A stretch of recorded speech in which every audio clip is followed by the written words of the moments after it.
All right, Pauline Hanson may well be Australia's most polarising politician, but love her or hate her, she's a woman of conviction. She believes that Greens have hijacked the bushfire debate and says we're losing too many dairy farmers through poor policy. She's also dead against a 2032 Olympic bid for Queensland. I spoke to her just a few minutes ago. Let's talk about some big issues, particularly around the country now. This LNP President Hutchison, he's been embroiled in a controversy over his affiliation with Clive Palmer. Now, he's actually on Clive Palmer's payroll. He's the LNP President. There's a lot of people in the LNP, the Queensland LNP, who are very upset about this. Is it a conflict of interest? Of course it is a conflict of interest. And I'll tell you, if he was associated with my party, he'd be gone. That's right. He'd be gone? Yes, gone. I wouldn't give it a second thought. It's got allegiance, yep, okay? Yep. He's with the LNP, and if the LNP haven't done it by now, they know he's on Palmer's payroll. Clive Palmer has a registered political party. He intends to stand candidates in the next state election. There's a conflict of interest. He should not be on Palmer's payroll. I would not stand for it. He would have been gone. Yep. All right. Now, the dairy industry, I know you've been a massive advocate for the dairy industry, Pauline, but we're still losing dairy farmers. How do we try and stop this happening? We are. The only way you can really start to make change to it is I put the bill up twice on the floor of Parliament and I lost it by one vote. It was a draw last time. And being a draw, I still lost it. The Nats have been so bloody-minded about it, will not support my bill. And what it does, it gives a farm gate price for the milk. That means above production costs. So the ACCC will look at all the regions. They will come up with a price for that region. Then the processor will pay the dairy farmer that much money for his milk, so it's above production costs, so it'll be viable for them. Well, they voted that down. Also, part of it was a code of conduct, which I got the code of conduct through. I'm waiting to see what happens. I don't believe it is as good as what it should have been, but Bridget McKenzie was hopeless in this whole situation. And the other thing is to allow the processors or not allow them to have complete control over the whole industry where they buy their milk from. So that needs to be done, diversification with it from the processors. So I'm going to keep pushing that. That needs to happen. But the dairy farmers are doing it bloody tough. They really are. And we're still losing about one a week. And we're down to, from 1,500 down to 300 in Queensland. Pauline, you mentioned Bridget McKenzie. She's not travelling real well. What are your thoughts on all this business with the sports rorts affair, as they call it? I'm not impressed at all about it. I called for her resignation last year, the way she handled the dairy industry, the code of conduct, and I don't think she was forthcoming. I don't believe that she represents everyone equally, and it's come out in what's happened now, the sports affair that's happened. And they say, oh well, she's changed it and she has that right to change it, but an audit was done, it was found that she's done it wrongly. You cannot allow any government, doesn't matter who heads it, to push their own pork barrelling or push their own agenda or looking after themselves. It's not fair on everyone else. And there has to be accountability. I'm all for this, and I'm going to get behind Labor to have a full investigation into this over Bridget McKenzie's handling of this.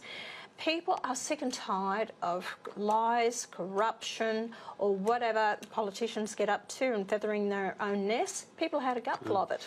Pauline, you spend a lot of time in the bush. Do you think the Nationals brand is a little bit on the nose in the bush? It's tainted. Really? Oh, definitely. A lot of people now are saying we've walked in a way. We've had enough of the National Party, and the same. Peter, when I got the code of conduct for the sugarcane industry, they had it sitting in their drawer for about 18 months. Barnaby Joyce did absolutely nothing. Anyway, finally, when they were on their knees, they came to me. That's when I actually, on the floor of Parliament, I said, I'm not going to vote on anything till I get this code of conduct. I had it within 5 hours. And it was implemented. Now, you know, the farmers have been able to survive. Barnaby's been making a few noises lately. Do you think they could ever draft him back? Look, the way they're travelling at the moment, I think McCormick, nice guy. Do I think he's up to the job? No. If you look at McKenzie, No. Matt Canavan, I've had my issues with him. I don't believe he's dealing with the gas off the northwest shelf. We're exporting about $54 billion worth of gas over there to multinationals. We're only getting about $400 million in tax back from that. They are not putting royalties on it. They're not the PRR tax. It's very hard to explain, but we are actually giving them all these tax credits. So Chevron, ExxonMobil and Shell have got over $300 billion in tax credits. So we're not going to get anything out of our resources, and the government's not pursuing it. Wow. All right. Vegan eco-vandals, the ones that storm abattoirs, they storm farms. I know there was some legislation that was brought in by the feds late last year, but it's still a concern for the man on the land, isn't it? They are always going to be concerned about it because you have the rat bags out there pushing their own agenda. We did pass legislation in the Parliament at the end of last year to actually fine them, and it is illegal to trespass on other people's property. I know of farming sectors and people that have been affected by it. They were traumatised by it.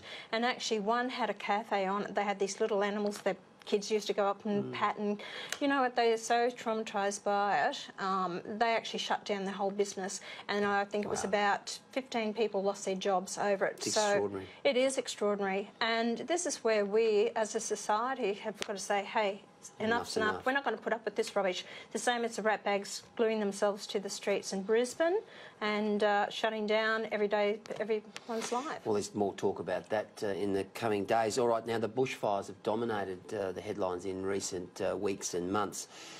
There's a debate going on, Pauline, about whether climate change is linked to it. But the real issue here for me is why have we stopped allowing farmers, landholders, graziers, the Indigenous, from actually backburning and getting their places in order so that this doesn't happen? And hopefully this Royal Commission, which the Prime Minister's announced, will bring this to light. But surely, you know, as I say, you travel a lot, you're around the country a lot. You would have heard farmers saying, the bloody Greens have stopped us from backburning. They have.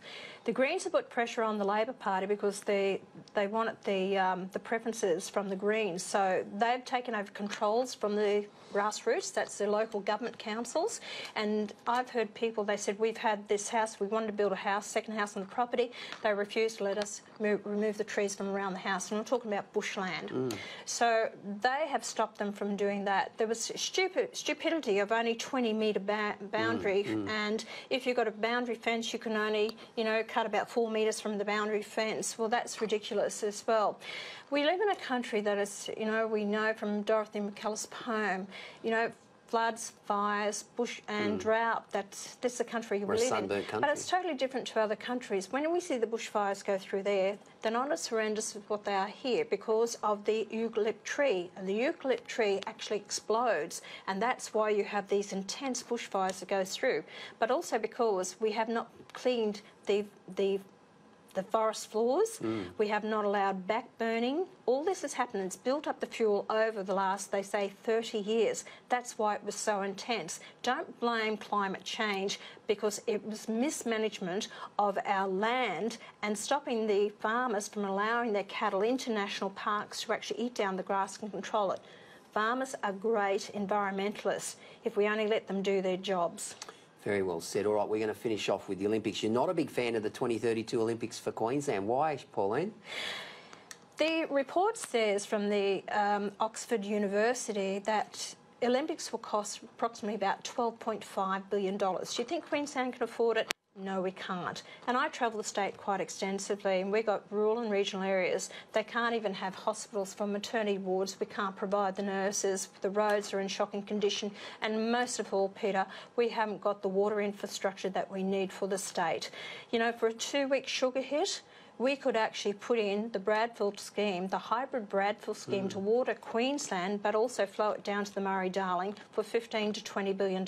I know where I want my tax dollars to go, and that's what Queenslanders are saying. Most of the Queenslanders are saying, hey, we don't need this. Let's get our priorities right. And it's all right for Anastasia Palaszczuk or the Prime Minister to say that we'll have it in 2032.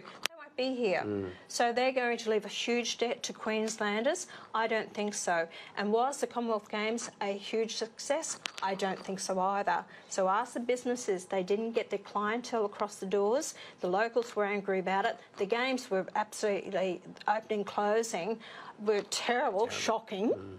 So send the games back to Greece, let it sit up there, because every city, and I got a call from someone in South Korea, they said they built these huge villages. Guess what? They're all deteriorating, left there empty and not being used. We don't need it in Queensland.